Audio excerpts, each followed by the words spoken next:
అయ్యో మాతో దేవుడు నడుస్తున్నాడు కదా, ఆయన కోసం మనం ప్రత్యేకించుకోవాలి, ఆయనతో నడవాలి, ఆయనతో గడపాలి, ఆయనతో సంతోషంతో ఉండాలి అన్న ఆలోచన లేకుండా పోయిందండి.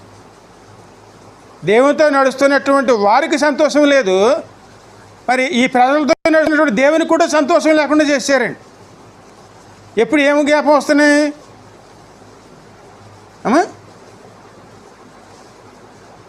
ఇడిసి వచ్చినటువంటి ఆ లోకం గురించే మనకు జ్ఞాపకం వస్తుంది, కానీ వెళ్ళబోయే దానికోసం జ్ఞాపకం ఉన్నదా? అలాంటప్పుడు మరి ఆయన మనతో ఎలా సంతోషంగా నడవగలుగుతాడు? ఆయన కోపాన్ని ఎందుకు అణుచుకున్నాడు?